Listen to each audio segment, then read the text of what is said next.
Shalom Bracha, chers amis. Que Hachem vous protège, que Hachem déverse sur vous, sur le monde entier, la paix. Je dis le mot paix en hébreu shalom, mais shalom c'est aussi la shekhinah. La shekhinah, elle s'appelle shalom. La paix. Il y a une très grande dimension numérique dans le mot shalom. Le mot shalom, il est aussi relié avec Yerushalem, Yerushalayim. C'est là où se trouve le cœur du monde. Et dans le cœur de Jérusalem, Yerushalayim, se trouve la maison de Hachem. C'est-à-dire l'emplacement symétrique en parallélisme avec la Yerushalayim Shel Ma'ala. Vous savez très bien que le temple n'a pas été encore construit, le troisième temple.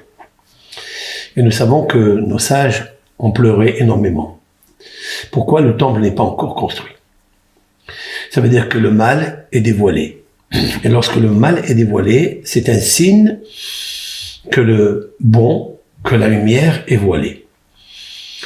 L'Éternel, lorsqu'il a créé le monde, après avoir inscrit dans le deuxième verset de la création, et la terre était chaos et solitude, que les ténèbres envahissaient la terre. Il faut savoir que l'allusion est très claire. Haaretz, c'est la Shekhinah. Elle s'appelle aussi Haaretz. La Shekhinah, en fait, elle a plusieurs termes kabbalistiques. Elle s'appelle Tzedek, justice ou justesse. Elle s'appelle aussi charité. Elle s'appelle aussi Malchut, c'est-à-dire la royauté. C'est ce monde ici-bas. Ce monde ici-bas, c'est le monde où il y a le plus et la majorité du mal par rapport au bien. Majorité d'obscurité par rapport à la lumière. Le dévoilement de la lumière de Dieu dans ce monde, il n'est pas aisé, il n'est pas facile. Il nous faut ce qu'on appelle le tikkun agadol, c'est-à-dire la grande réparation. Je veux expliquer que la réparation, c'est-à-dire l'embellissement. Cet embellissement se fait dans la malchut, c'est-à-dire la 10e sphère qui est ici, dans ce monde. Celle-ci, en bas, c'est un niveau spirituel qui s'appelle Nefesh, l'âme végétative. Elle existe aussi dans ce monde. Tant que cette âme végétative, elle végète, tant qu'elle n'est pas collée avec le Ruach, c'est-à-dire l'âme évolutive, c'est-à-dire la parole, qui provient du cœur, qui passe par les 5 lobes du poumon, par l'œsophage, la trachée artère et les 5 sonorités, eh bien, nous sommes en difficulté. Et cette difficulté s'installe dans 2 domaines. À l'intérieur de nous et aussi à l'extérieur de nous. Nous ressentons des fois que nous ne sommes pas bien, car sa vie est Rechaim Italachon. Il est inversé dans les psaumes. Le roi David a dit quelque chose, a dit un mot, une phrase, elle est très profonde. Je vais d'abord l'épeler, la traduire en français et la commenter, l'interpréter. Sa vive Rechaim Italachon. Sa vive, c'est autour. On va voir autour de quoi. Rechaim, les impies, les idolâtres, les méchants, les forces négatives. Italachon marche. Toute personne qui marche, tout objet, aliment, élément, animal, être humain, végétal, minéral, autour de lui, il y a une force négative qui l'entoure. On va vous donner un exemple. Tous les fruits de la terre, vous prenez la noix de coco, d'accord? Il y a toujours un crâne, il y a une écorce qui l'entoure. Peut-être c'est pour la protéger, mais nous voyons que l'intérieur, c'est la chair, c'est ce que l'on consomme, elle est douce, elle est bonne, elle est juteuse, elle a un bon parfum, mais ce qui la couvre, c'est toujours dur que l'on jette à l'extérieur. Il faut savoir que Akadosh Baruch Hu, il a créé d'abord le fruit et autour de lui, sa vive Rechaim Italachon. C'est-à-dire, il y a toujours des forces négatives, des forces des épluchures qu'on va jeter à l'extérieur. L'être humain, il est aussi doté d'un pouvoir âme spirituelle très développée, très lumineuse, pour s'attacher à Hachem. Mais autour de lui, comme il se trouve dans un monde qui est nefesh, l'âme végétative, il a aussi des forces attractives extérieures qui l'attirent et qui attirent son intérieur vers l'extérieur, vers la klipa, c'est-à-dire vers l'écorchure, vers la saleté, la pourriture que l'on jette. Ce que cherche la force négative, et c'est notre épreuve, c'est de prendre tout ce qui est à l'intérieur de toi, de te vider de sa substance spirituelle et de la jeter à l'extérieur. C'est ce que nous avons fait pendant des années, depuis les exils, ici et là. Car en fait, l'exil, c'est comme un creuset où on rentre à l'intérieur pour se purifier. Ce sont des purifications qui se font à travers, soit dans l'aspect de l'esclavage, la souffrance, maladie, des déprimes, etc. Ça s'appelle aussi des galoyotes. Il nous faut sortir de là. Pour cela, la meilleure force, c'est les psaumes, les Tehillim. Tehillim, ça veut dire tout ce qu'on peut imaginer. Où se trouve la Shekhinah, où elle est coincée, où elle est emprisonnée, cette lumière qui s'appelle Nefesh, qui s'appelle Malchut, la royauté, qui est emprisonnée, qui est en geôle physique et intellectuelle, dans notre esprit, dans notre cœur. Eh bien, il faut savoir que David Ameller l'a imaginé et a réparé. C'est la raison pour laquelle les psaumes de David sont bourrés de conseils, de prières, de Ishtaprut Nefesh, c'est-à-dire déverser le Nefesh. Vous savez ce que c'est Ishtaprut Nefesh? Ishtaprut Nefesh, ça veut dire, c'est Shifri Kamaim Liber Nochach Pene Hashem. C'est ce qui est marqué dans les prophéties de Jérémie, dans Echa, dans le livre de Echa, donc cette Megillah de Echa, quand on lit chaque fois qu'il y a une destruction de spiritualité, comme le premier et le deuxième temple, eh bien là-bas, il a lâché une phrase qui est remplie de moussard, de code. Shifri Kamaim Liber, verse comme de l'eau ton cœur. Il veut parler ici de Ishtaprut Nefesh. Ishtaprut, ça veut dire un déversement, transvaser ce qu'il y a dans ton cœur. Qui est capable de sortir ce qu'il y a dans le cœur et le transvaser ou le déverser? Qui? Mais lui, il pleure. C'est-à-dire Jérémie, il pleure. Il dit, Shifri, verse. Il parle avec le Nefesh. Kamaim Liber. Toi, le Nefesh, si tu veux t'en sortir de la galoute, tu veux reconstruire le troisième temple, eh bien, verse ce qu'il y a dans ton cœur vers Hachem. Nochach Pene Hachem. Vous savez que le mot Nochach Pene Hachem, face de Hachem, qu'est-ce que ça veut dire? Vous savez qu'il y a 3 forces négatives dont les kabbalistes parlent. Je n'ai jamais parlé de ça dans mes cours, mais on est obligé, pour le tikkun que je vais dire tout à l'heure, on est obligé de rentrer un petit peu dans ça, parce que ce sont les modèles, les prototypes qui se présentent à nous dans nos épreuves. Ce sont les méchants, les impies, ce sont des forces, même qui ont des noms d'animaux, soit animaux sauvages ou des animaux terribles, des démons. Le mot Nochach, ce sont les initiales, le Nun, c'est le Nahash. Donc la traduction du mot Nochach, c'est face. Verse comme de l'eau ton âme, ton nefesh, ton cœur, face à Hachem.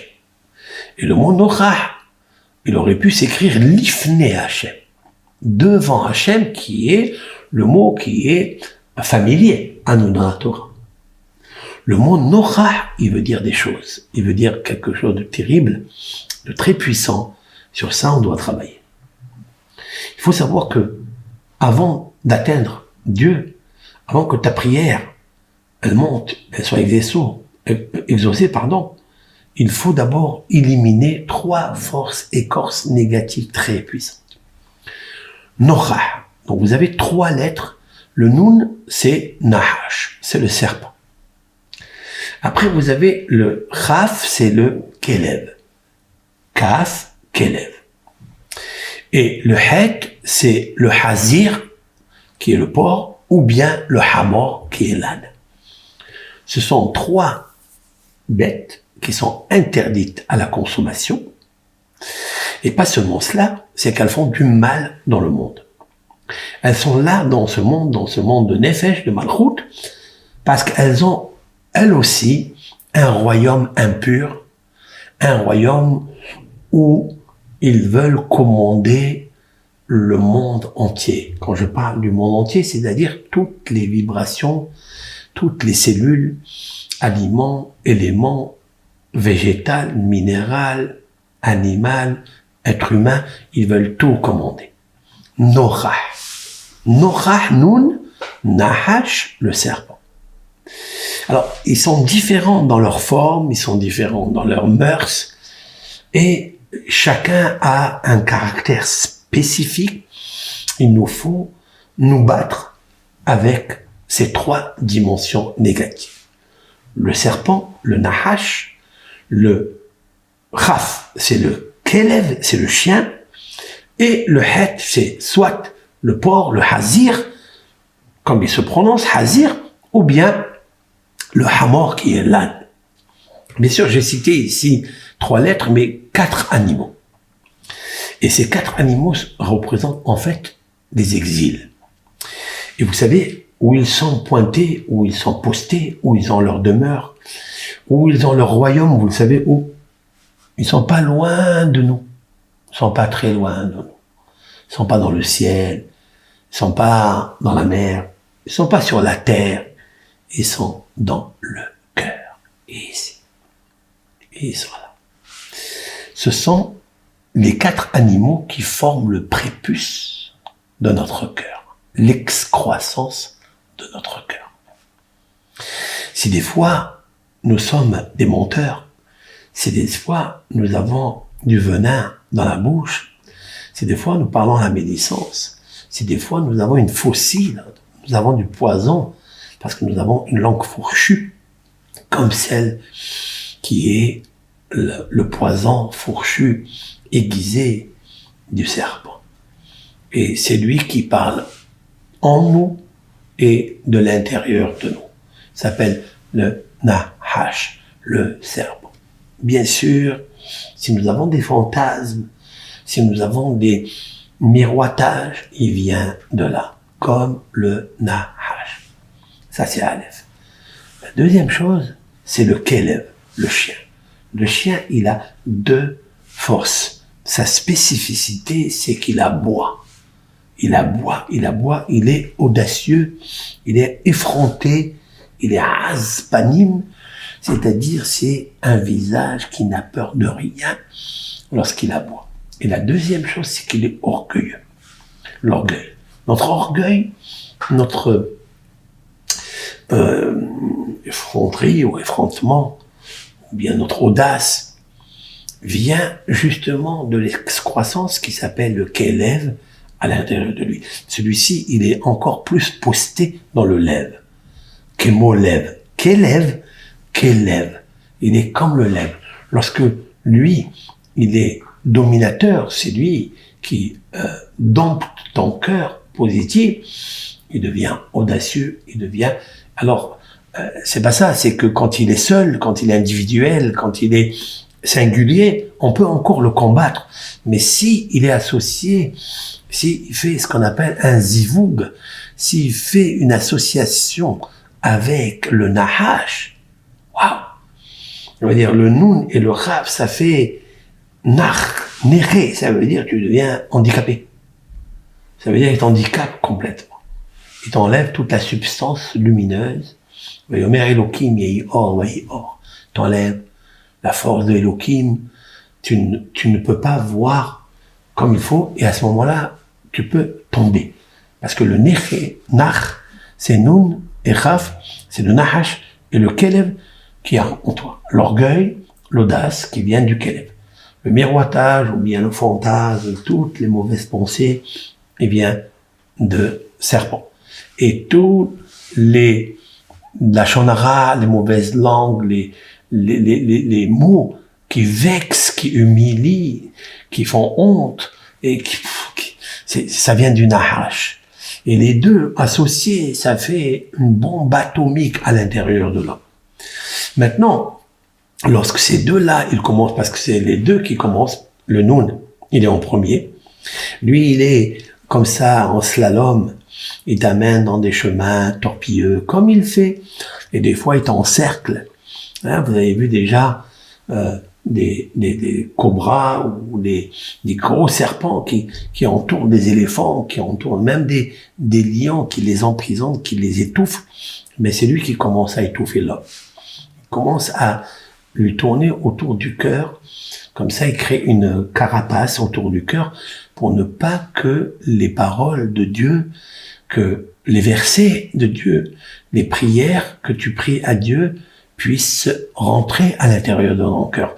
Car le cœur, en fait, il est tendre, il est en chair, il est doux, il peut recevoir toutes les bonnes paroles, toutes les prières, tout le salut de Dieu. La parole de Dieu, elle existe, tous les jours, Dieu y parle. C'est faux de dire que Dieu y parle pas. Non, Dieu y parle. Mais aujourd'hui, c'est très difficile d'écouter ces paroles. Ces réprimandes. C'est même son salut.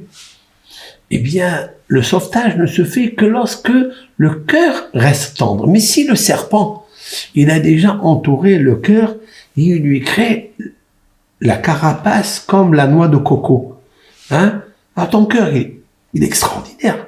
Ton cœur, il peut sentir bon. Ton cœur, il peut être émotionnel, il peut être sensationnel, il peut être sensuel, il peut être bon, il peut être même compassion. Mais quand la carapace du serpent, elle l'entoure, c'est très difficile. Elle l'étouffe. Et en plus, le serpent est un animal considéré tamé. Tamé, ça veut dire il est impur. Une impureté très, très, très, très, très, très profonde. Alors si lui, il entoure le cœur, ça sera très difficile de l'enlever. Nous verrons justement comment on tue justement ces forces négatives qui entourent notre cœur. Alors, lorsque le cœur il est entouré par le serpent, il est étouffé. À ce moment-là, il y a la force négative, impure du chien, du Kelev qui arrive, c'est-à-dire Rum Levav, Ram Levav. Ram Levav, ça veut dire hautain, orgueilleux. Azpanim, audacieux. Il va perdre la pudeur, le visage de Dieu, l'image de Dieu. Il va le perdre. Et même son intelligence, il va la perdre. Si vous rentrez un serpent à l'intérieur qui étouffe le cœur, il n'y a plus rien. À ce moment-là, il commence à s'enorgueillir, il devient impur. Alors, il n'écoute rien du tout, même si vous lui parlez. Et en fait, c'est de là où commencent les maladies de l'âme. Les maladies de l'âme commencent par ça, parce que le cœur, il est bouché, il est emprisonné. Sans l'orgueil s'installe, l'audace s'installe, l'effronterie ou l'effrontement, je ne sais pas comment on appelle ça, il s'installe, et puis, après, il devient Hamor. Hamor, ça veut dire âne. Quand je parle de l'âne, je ne parle pas de l'animal. Hein? C'est une créature de Dieu. Je parle des aspects de l'âne. C'est-à-dire, c'est quelqu'un qui est, on lui dit bim, il fait bim. On lui dit bam, il fait bam. À ce moment-là, ton cœur, il devient Homer. Homer, ça veut dire matériel. Il devient très, très matériel. Il va chercher les appétits sexuels, matériels. Il va chercher les appétits de l'argent, de faire n'importe quoi. Il va chercher la boulimie de la nourriture. Il va devenir bête. Voilà. Comme le hamor. Comme le hamor, ça veut dire il entend, on lui dit ça, fais ça. C'est qui est-ce qui guide qui est-ce qui chevauche, j'allais dire, l'âne? Ben, ce sont deux forces négatives. L'une, la première s'appelle le serpent, La deuxième, elle s'appelle le Kelev. C'est-à-dire le serpent, c'est le vicieux, c'est le malin, le malicieux, et le chien qui est audacieux. Alors où sont les cieux? Il reste silencieux. Parce que le cœur reste silencieux. Il n'a pas de réaction. Il n'a pas de moyen d'éveil ou relier le cœur, les pensées, des émotions positives avec le cerveau. Il n'y a pas de biochimie entre la conscience, parce qu'il est inconscient, puisqu'il est étouffé, il est silencieux, il ne peut pas bouger, parce qu'il est anastasié, il est paralysé. Ça veut dire que le serpent lui met une piqûre de poison qu'il connaît. Je ne parle pas du serpent matériel, physique, l'animal. Je parle du serpent, c'est-à-dire le vrai avec un S majuscule, pour te rendre minuscule, silencieux. Tu n'as plus de force contre lui. Et alors il devient après audacieux, qu'élève, panim. Il dit n'importe quoi, il sort de sa bouche n'importe quoi, il aboie. Il est orgueilleux, il ne supporte pas ça. Après, il devient hamor, c'est-à-dire, il devient bête. Tu lui mets à manger de l'orge, il mange de l'orge. Tu lui demandes de la paille, il mange de la paille. Tu lui demandes des carottes, il mange des carottes. Il va manger toutes sortes d'appétits, toutes sortes de bonnes choses qui lui paraissent bonnes, parce qu'il est maintenant imbécile. Comme l'âne, il est imbécile. Il y a d'achor qu'on est ou va hamor evus be'alam. Je vais apporter une référence prophétique lorsque Ésaïe, il dit, il y a d'achor qu'on est où? Le bœuf connaît son patron. Va hamor evus be'alam. Et l'âne, la crèche ou le panier qu'on lui met pour manger, il pense que c'est ça son propriétaire. Le bœuf, il est plus intelligent que l'âne. Le bœuf, il connaît son propriétaire. L'âne, il pense que son propriétaire, c'est la crèche. C'est le sac où il mange, le mangeoire. Pourquoi? Parce qu'il est moins intelligent. Eh bien, l'homme, il devient hamor. Et il y a une troisième dimension qui est encore pire, parce qu'elle est plus impure, c'est le hazir. Le hazir, c'est le plus impur de tous les quatre. C'est justement la galoute de Édom. On compare hazir à Édom, c'est-à-dire Amalek. J'allais dire que le hazir, le porc, parce qu'il est dangereux, parce qu'il montre des pattes blanches. Mais à l'intérieur de lui, il est noir. Et ça, c'est plus difficile. Quand tu sais qu'il y a un serpent, tu sais qu'il est noir à l'extérieur et à l'intérieur, qu'il est dangereux. Parce que le serpent ne fait pas de négociation, n'a pas l'art de la négociation. Il est brut comme il est. Le chien, pareil. Ce qu'il est, il te dit. L'âne, ce qu'il est, il est. C'est-à-dire, il est en silencieux, imbécile. Tu lui fais faire un travail, il le fait. Tu lui fais à manger, il mange. Il dort même avec son fardeau. Il dort avec. Il n'a pas le temps, il est fainéant de l'enlever et de dormir. Tandis que le hazir, lui, il te montre les pattes blanches qui m'affrisent par sa veloguera. C'est un qui te montre les pattes blanches, il te dit, regarde, regardez mes pattes. Elles sont cachées, regardez, elles sont fondues. Mais, l'oguera, mais il rumine pas. Parce qu'à l'intérieur de lui, il est mauvais. Ça, c'est la galoute Édom. En fait, dans d'autres mots, la recette, le produit né, sécrété, cette créature qui s'appelle le hazir, le porc, le cochon spirituel négatif, il naît de l'association des trois premiers que je viens de citer. Nochah, Nun, Nahash, Chaf, Kelev, Het, Hamor. Lorsque ces trois se réunissent dans l'excroissance du cœur et qui bouchent le cœur, à ce moment-là, naît le hazir. Mais le hazir, c'est Édom, c'est Amalek, c'est Esav. Parce que Esav, il montre qu'il est le frère de Yaakov. Mais il est Esav Aracha. Comme les anges lui ont dit à Yaakov, voici Esav Ahicha Ba, Leorgecha. Voici ton frère Esav est en train de venir pour te tuer. Alors, qu'est-ce que c'est Esav Ahicha? Ton frère Esav. La Torah a ajouté un mot ici, Ahicha. On le sait, que la Torah, elle est avare dans les mots, dans les lettres. Elle n'ajoute pas des mots ou des lettres en plus. D'ailleurs, elle diminue des fois des lettres entre des mots, etc. Comme des fois c'est marqué matzot avec un vav, des fois c'est marqué matzot sans vav. Des fois c'est marqué mezuzot avec vav, et des fois c'est marqué mezazout sans vav. Vous voyez, et chaque restriction, il y a une raison kabbalistique.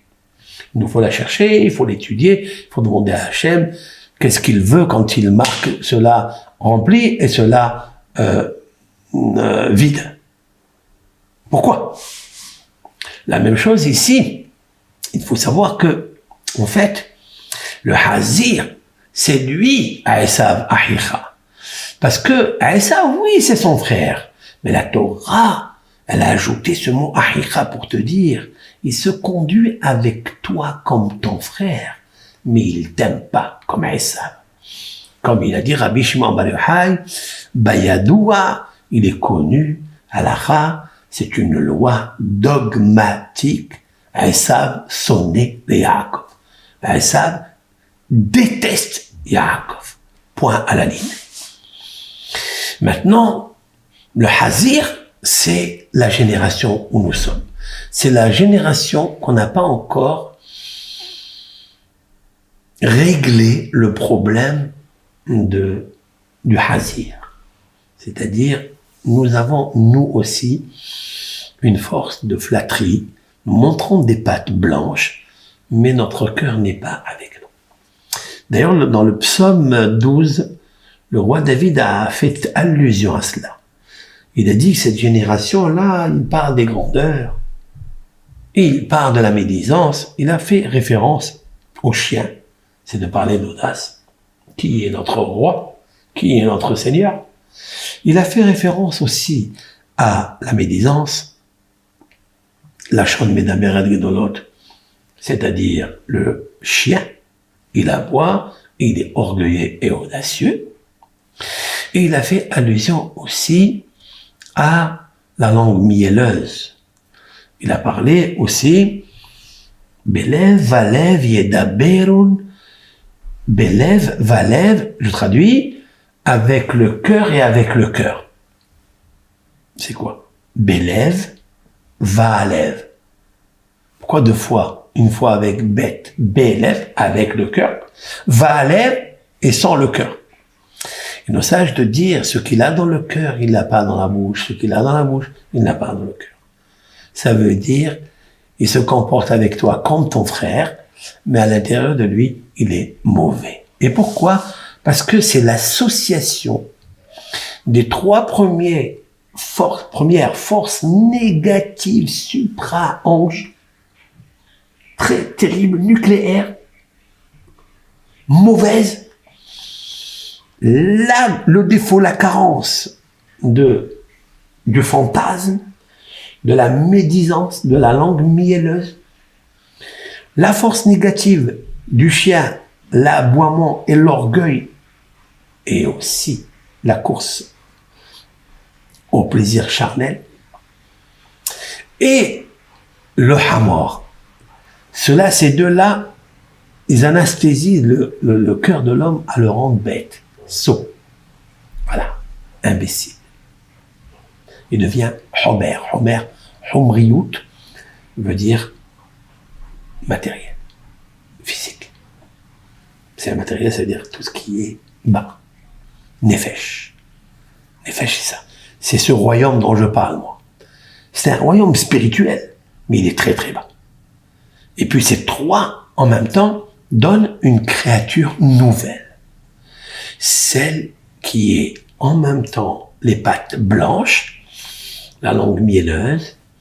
Il te parle avec le cœur, mais sans le cœur. Belev alevi daberu.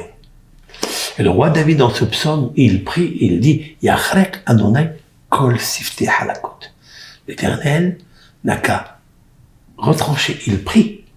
C'est-à-dire, il prie pour notre génération, parce que le roi David est en train de prophétiser la destruction du premier temple, la destruction du deuxième temple, et il prie pour la reconstruction dans la même place à Jérusalem, dans le cœur de Jérusalem, sur la montagne de Sion, dans le Kodesh HaKodashim. Il prie que là où le Kohen Gadol, le grand prêtre, va rentrer avec une langue propre, avec une langue de piété, une langue avec un cœur bon. C'est Aaron à Kohen, c'est le Shalom. Il veut rentrer dans le cœur de Jérusalem, le cœur du cœur, et prier au cœur du ciel, la Bat Esh Bashamai, la flamme dans le cœur céleste. Dieu, sa source de bonté et de Shalom, la Shekhinah, la faire descendre vers le bas pour déverser au monde toute la puissance que nous attendons, le salut et la Géoula de la Shekhinah.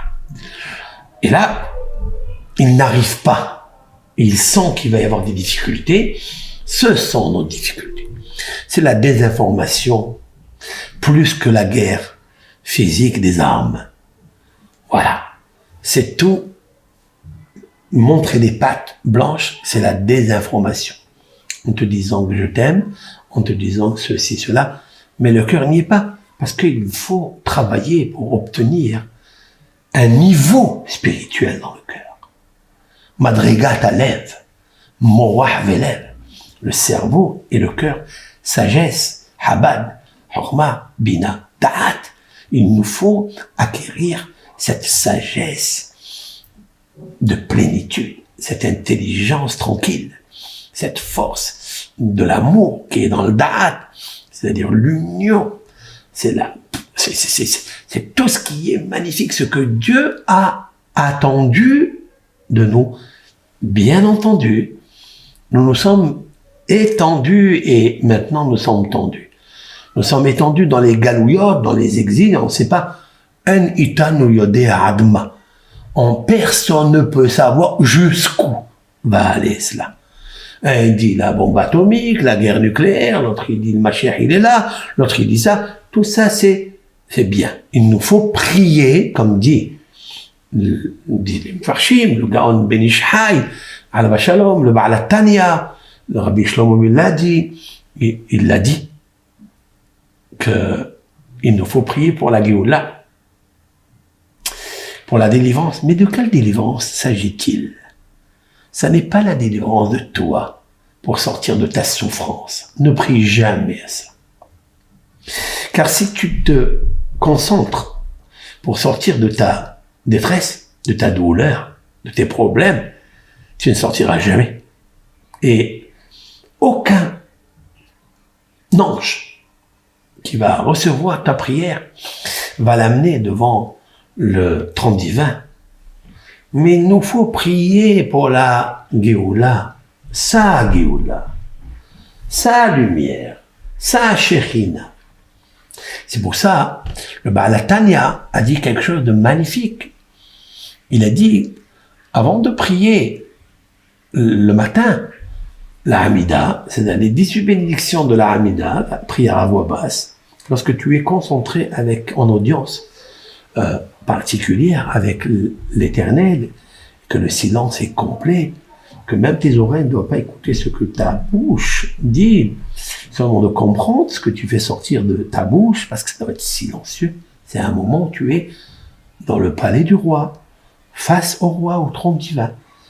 Da'alifnimiata, amen. Sache devant qui tu es debout. Là-bas, on dit, juste avant, Baruch Ata Hashem, Gaal Israël. C'est-à-dire, source de bénédiction Hashem, Gaal Israël, qui veut dire un terme au passé. Il nous a sauvés, l'Éternel a sauvé Israël. Il a libéré Israël. Pourquoi au passé? Ce terme au passé? Parce que c'est un terme qui parle de la sortie d'Égypte. Et la sortie d'Égypte est déjà passée. Mais grâce à elle, nous avons compris que l'Éternel, il nous rentre dans des creusets de métamorphose pour changer, pour enlever de nous la force négative de la langue mielleuse, de la médisance, la force négative de l'audace et de l'effronterie, la force négative de la sottise et l'imbécilité, de l'inconscience, qui est l'âne. Mais il nous reste toujours encore pâte blanche et on ne rumine pas. Ruminer, c'est la teshuva. Pour ça, il s'appelle Hazir. Hazir, c'est le porc, il s'appelle Hazir. La manikra Hazir. Pourquoi il s'appelle Hazir? Ça vient du mot Hazara. Hazara, ça veut dire retour. Alors, il y a qui disent parce qu'il va retourner être cachère. Il y a qui disent pas du tout, il va pas devenir cachère, il va rester le même. Mais la Torah va le permettre. C'est autre chose. Mais il changera pas. Et en fait, tous les kabbalistes, le Harizal, qui ramène des références traçabilité du Zohar, il dit Hazir parce que le peuple d'Israël va être Hoser, Bichouva. Il va faire une repentance complète dans cette génération de la galoute de Hazir, de Edom. Quelle est la teshuva qu'il doit faire? C'est qu'il doit être sincère, toho kebaro. C'est-à-dire il doit être ce qu'il est à l'intérieur, il est à l'extérieur. Ce qu'il est à l'extérieur, il est à l'intérieur. C'est quoi un tzaddik? C'est quoi un hassid? C'est quoi le Mashiach? Le Mashiach, c'est un homme comme toi et comme moi, qui est simple, mais qui est authentique, authentique. C'est-à-dire, il cache rien, il est ce qu'il est. Il ne dit pas quelque chose, il pense une chose. Il ne prend pas des choses qui lui appartiennent pas. Il ne vole pas à ce que l'autre le conseille, ou le hidouche, l'innovation dans la Torah que l'autre il a dit. Omer Davar Beshem Omro. Il dit des choses selon ce qu'il a écouté de tel ou tel, il raconte et il dit. Et il n'a pas peur, parce qu'il est authentique. Le Mashiach, c'est ça, Mashiach. Mashiach, c'est quelqu'un qui est émette, qui est... S'il a fait une avera, s'il fait un péché, il ne s'empêche pas de demander pardon. Parce qu'il n'a pas peur. Parce que Dieu est en lui. Dieu travaille en lui. Même Dieu, même Hachem, lorsqu'il a créé l'homme, il l'a créé, mais quand il a vu qu'il a fait des catastrophes, parce que son mauvais penchant est très puissant, il a dit, Nihamtiv Kiasit. J'ai regretté de l'avoir fait. Lui, l'Éternel, il nous donne une leçon de vie, d'humilité grandiose. J'ai regretté de l'avoir fait. Un homme qui faute, il peut dire, j'ai regretté d'avoir fait ça. Et c'est la raison pour laquelle on se sert des psaumes du roi David. Parce que le roi David n'a jamais caché ce qu'il est. Il a toujours dit ce qu'il était. Et il a toujours avoué et levé ses mains vers le prophète envoyé de Dieu, Nathan Hanavi, comme vous pouvez le constater dans le psaume 51, Ka'asherba elav Nathan Hanavi hatati. Il a dit, j'ai fauté, j'ai regretté, j'ai des remords. C'est ça, en fait, l'authenticité d'un tzaddik. C'est un homme qui circule avec toi, qui mange, qui est marié avec une femme. Peut-être qu'il ne fait même pas des miracles. Les miracles, c'est pas l'essentiel. Les miracles, c'est Dieu qui les fait. Oh, c'est Niflaot Levado. L'Éternel, c'est lui seul, c'est marqué. Il y a un texte, personne ne peut déroger ce verset. On sait, Niflaot Levado, c'est l'Éternel qui fait seul les miracles. Donc il faut être authentique avec soi-même. Et c'est ça ta beauté, c'est ça ta merveille. N'essaie pas d'imiter les autres. N'essaie pas d'être quelqu'un que tu n'es pas toi. À force d'être l'autre, tu rentres dans l'enfer, malheureusement. Sache quoi faire de ce que Dieu t'a donné.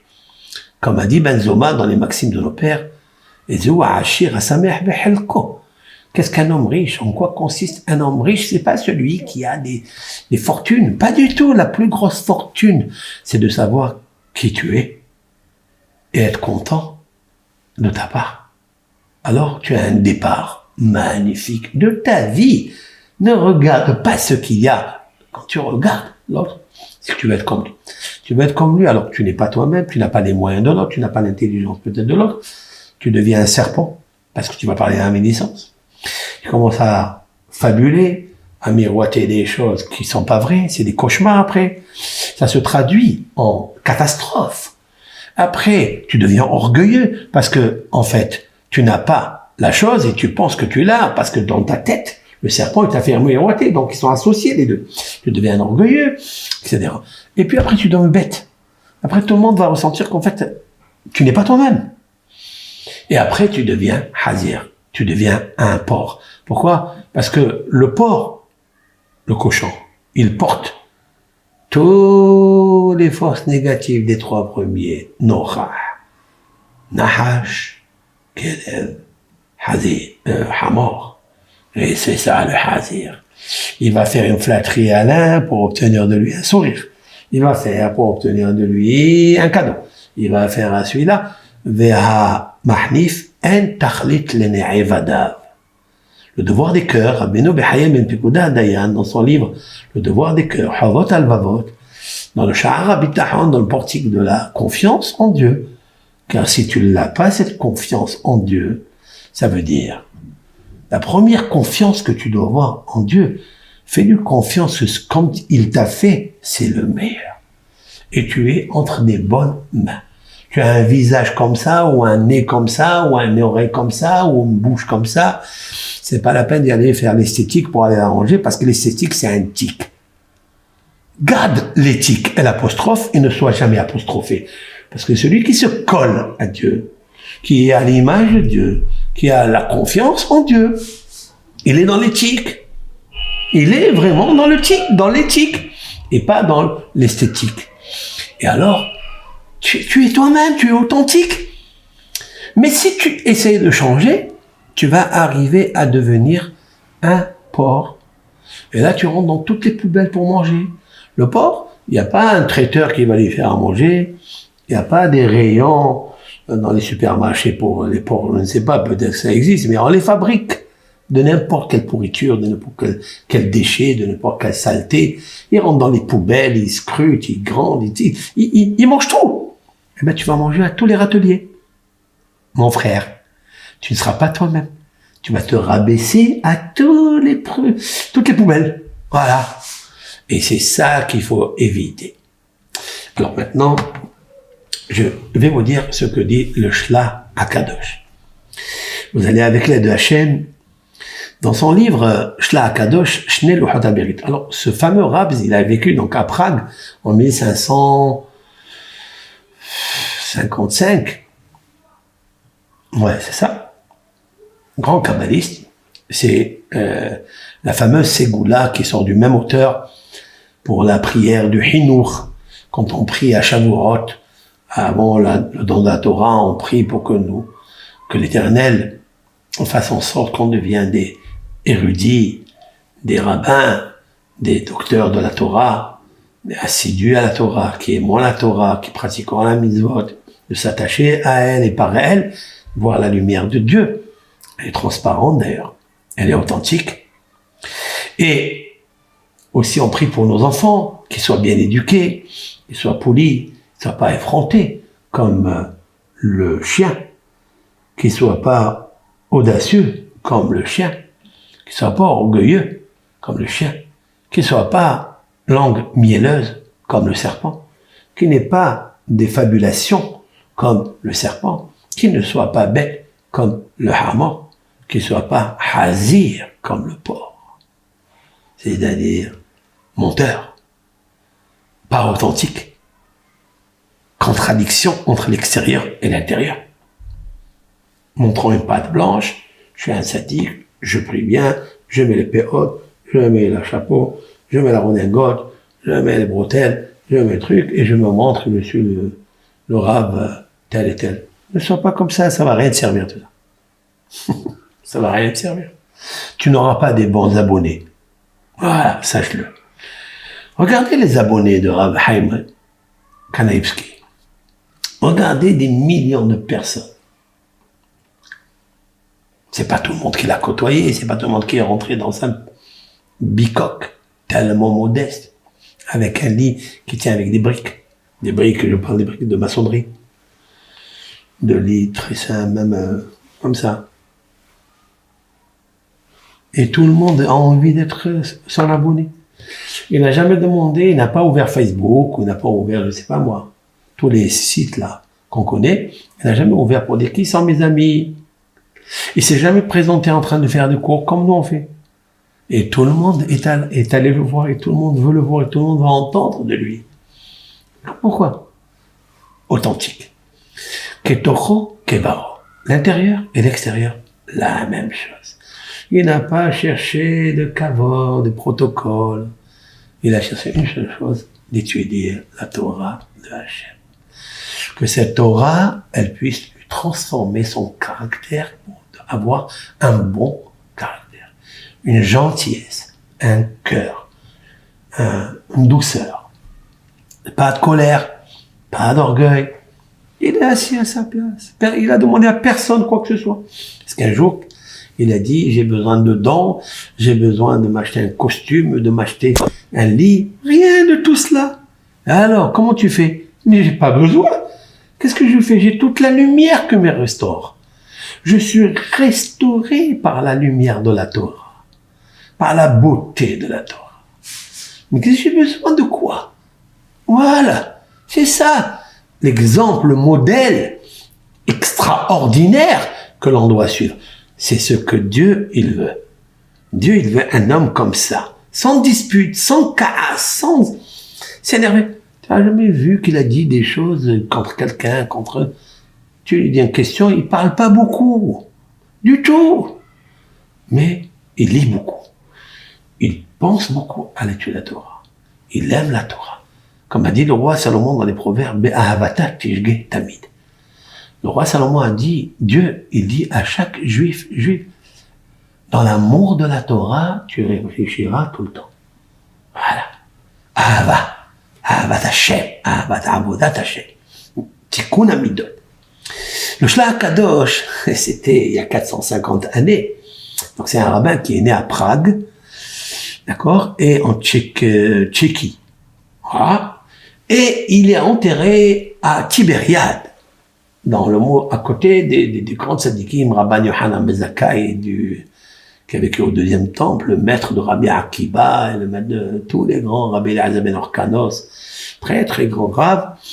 Et vous avez là-bas Maïmonide, le grand mausolée de Maïmonide. À côté, vous avez Rabbi Avraham Alevi Horowitz, l'auteur du Shlach Kadosh. Shnei Luchot Aberit, c'est pour ça qu'on l'appelle, c'est l'acrostiche de, comme il est marqué dans la Torah, les deux tables de la loi. Alors dans ces tables de la loi, il a marqué là-bas. Et dans Ner Mitzvah, dans le chapitre Ner Mitzvah, à partir du chapitre, là-bas je crois, 93 jusqu'à 95, il a écrit ce qu'il appelle, lui, le Tikkun Agadol, la Géoula. C'est-à-dire le grand Tikkun, la Géoula. Maintenant, vous avez écouté tout le cours, c'est bien. C'est une préface que j'ai faite par rapport à cela. Voici, je vais vous donner les 10 psaumes à lire. Et ces psaumes-là, alors vous savez très bien que on va pas oublier, Dieu préserve, les psaumes que nous a écrits par un Ruach HaKodesh, un esprit divin, notre maître, Rabbeinu Nachman Mebreslev, Kodesh Kodashim. Vous connaissez le Tikkun HaKlali de Rabbi Nachman Mebreslev, qu'on a besoin tous de lui. Mais le Rav, il a écrit 250 années avant Rabbi Nachman de Breslev. Je compte 250 années, beaucoup. Il a écrit 10 psaumes que je vais vous noter maintenant. Vous allez les faire avec l'aide de Hachem. Alors, ces psaumes sont le psaume 79. Je vous mettrai la fiche en face dans l'emblème de la vidéo. Psaume 79. Pardon, 79. Psaume 80. Le psaume 137. Le psaume 25. Psaume 51. Très important. Le psaume 90. le psaume 89, le psaume 98, psaume 107, le psaume 96. Voici 10 psaumes. Vous avez vu, ils ne sont pas en ordre. On a cité 79 le premier, le deuxième 80, et nous sommes passés où? 137. Après, nous revenons au psaume 25. Il y a un petit décodage, il y a ici un désordre, a priori, mais il a fait exprès. Après, vous avez le psaume 51, 90, et on revient à 89. On repart à 98, et on revient à 107. Le troisième, c'est 137. Et après, l'avant-dernier, c'est 107. Et on repart, le dernier, 96. Vous avez vu? Je vais l'afficher. Alors, c'est quoi ça? Il a un grand code dedans. Je vais vous les expliquer avec l'aide de Hachem. Alors, sachez que si on réussit à expliquer ces psaumes, parce qu'ils sont selon l'ordre séphirotique, c'est-à-dire Keter jusqu'à Malchut. Il faut savoir que le psaume 80, il va nous parler de Keter, c'est-à-dire la couronne de Dieu. Cette couronne que nous attendons, qui est la première des attributs de Dieu, par laquelle Dieu y dirige son monde. Et son action, c'est la justice. Parce que le Keter, c'est Karet, c'est-à-dire celui qui retranche. Alors, avant de retrancher les ennemis, on va pas parler de ça, on va parler du retranchement et d'évacuation, du déracinement des maladies. Il y a des maladies qu'il y a dans le corps humain. Vous savez, je compare ce monde à Nirash, Venergash, comme dit le roi David dans le psaume 18. Ce monde est en train d'être bouleversé complètement. J'allais dire qu'il est dans les convulsions épileptiques. Voilà. Le monde, il est en train de... Ce sont les tremblements de terre comme la personne assujettie à cette maladie d'épilepsie a de temps en temps des convulsions. Il y a qui en a tous les 2 heures, il y a qui ont tous les demi-heures, il y a qui ont tous les jours, il y a les convulsions sont espacées. Ben, c'est notre monde aujourd'hui qui est en train de vivre des convulsions. Alors bien sûr, on les appelle Hevlé, Leda. Ce sont les contractions d'une femme qui est en train de mettre bas, d'accoucher, Makshal et Led. Elle est en train d'être difficulté pour le sortir, mais elle tremble en même temps. Mais ça n'est pas une femme seulement, mais c'est tout le monde entier qui est comme ça. Et la pandémie causée par le coronavirus est un exemple où le monde, il a tremblé. C'est des tremblements de terre un peu partout, c'est des convulsions épileptiques que nous allons expliquer. Je dirais en même temps que ces psaumes-là, les 10, viennent enlever les maladies que nous avons. Que ce soit les maladies auto-immunes, les maladies de l'épilepsie, les maladies il y a beaucoup de maladies, je ne veux pas les citer maintenant, d'accord? Je ferai justement au temps voulu chaque psaume. Je commence avec le Keter, c'est lui le psaume, c'est incroyable, le psaume 79 que le Rav a inscrit, parce qu'à l'intérieur de ce psaume, il y a des mots, ce sont des remèdes, ce sont des guérisons pour les maladies. Après, vous avez le fait, c'est Horma, c'est la sagesse. Après, vous avez la Bina. Au fur et à mesure, j'expliquerai, jusqu'à Tzadik Vav. Tzadik Vav, c'est 96. C'est Malchut, c'est-à-dire comment enlever les 4 forces négatives que je viens d'expliquer. Shifri Kamaim Liber Nochah, je reviens au verset cité par Jérémie. Shifri Kamaim Liber verse comme de l'eau ton cœur. Nochah, face à Hachem. Tu veux aller face à Hachem? Il faut enlever d'abord Nochah. Nun, Chaf, Het. la kelipa, c'est-à-dire la force négative, l'épluchure, la pourriture du nahash, du serpent, après du kelev, du chien, et après du hamor, et après de l'âne, l'imbécilité, la cupidité, etc. Et le hazir sera réglé. Voilà. Voilà donc ce cours qui va être avec l'aide de Hachem, préparé et repréparé. Donc, je vous poste les 10 psaumes. Commencez déjà à les étudier, à les lire, mais ne lisez pas en psittatisme comme des perroquets. Il faut lire avec la compréhension, c'est-à-dire avec une brisure du cœur, parce que Dieu aime un cœur brisé. Voilà. Il faut embraser par la chaleur émotionnelle d'un vouloir, d'une volonté intense de ton âme, même si maintenant elle réagit pas, parce que le cœur, il a ces 4 exils à l'intérieur, excroissance en modèle animal, bête féroce, impur, avec des carences caractères pourris, eh bien, on va essayer d'enlever les tumeurs qu'il y a dans le cœur, grâce à ces psaumes.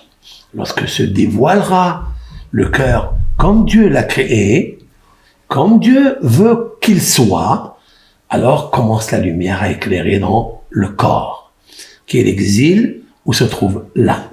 Lorsque l'âme va retrouver sa lumière à l'intérieur du corps, elle va la commander, c'est-à-dire la gérer, elle va la financer, elle va l'alimenter par sa lumière, par ses conseils qui se déversent en elle par Dieu, parce que là, elle est en contact. Alors à ce moment-là, la lumière se dévoile. Lorsque la lumière se dévoile, le mal, l'obscurité, ça me nuise. Et donc, dans ce monde terre à terre, commence un petit peu à éloigner les forces négatives, à jeter les écorces qui se trouvent dans la noix de coco. Et Dieu te dit, Coco, je suis avec toi. Parce qu'en fait, Coco, c'est Chaf, Vav, Coco, Chaf, Vav, c'est-à-dire 26 et 26. Kaf, Vav, 26. Coco, 26. Ça fait 2 fois 26.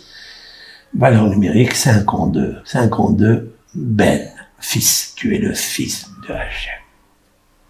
Voilà comment on devient le fils de Hachem. Tu es le fils de Hachem, tu ne fais pas rentrer dans le palais. Tu fais rentrer dans le palais. Pour l'instant, on est des serviteurs. On est des esclaves. On est esclaves chez l'autre. On est esclaves de nos passions, de nos pulsions, de nos flatteries, de notre orgueil, de notre audace. Puisse Hachem ouvrir les cieux et nous enlever de ne pas être audacieux, de le connaître.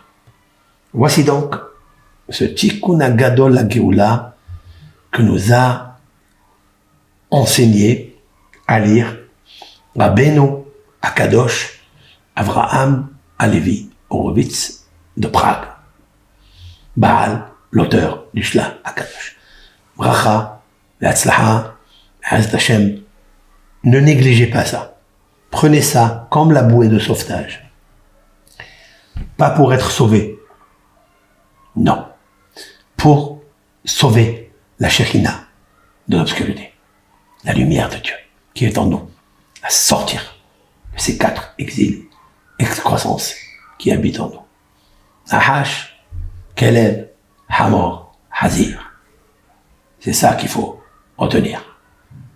Bisrout Torah, Bisrout Rabbeinu Akadosh, Baal Shla, l'auteur du Shla, que Hachem il nous aide, que pendant la lecture, on ressente déjà le cœur que le serpent il est en train de se dérouler et partir. On ressent que l'imbécilité de l'âne elle est en train de nous quitter. L'audace et l'orgueil, l'effronterie du chien, elle est en train de partir. Et l'authenticité, qui est l'embellissement de notre corps, bouche, cœur, c'est en train de s'améliorer. Pour que le hazir, pour le porc, il se transporte ailleurs et qu'il nous quitte, c'est-à-dire toutes ces forces négatives. bracha, l'atzlaha. Et on demande la Géoula, Shelema, pour la Shekhina. Amen, amen. Kol tov.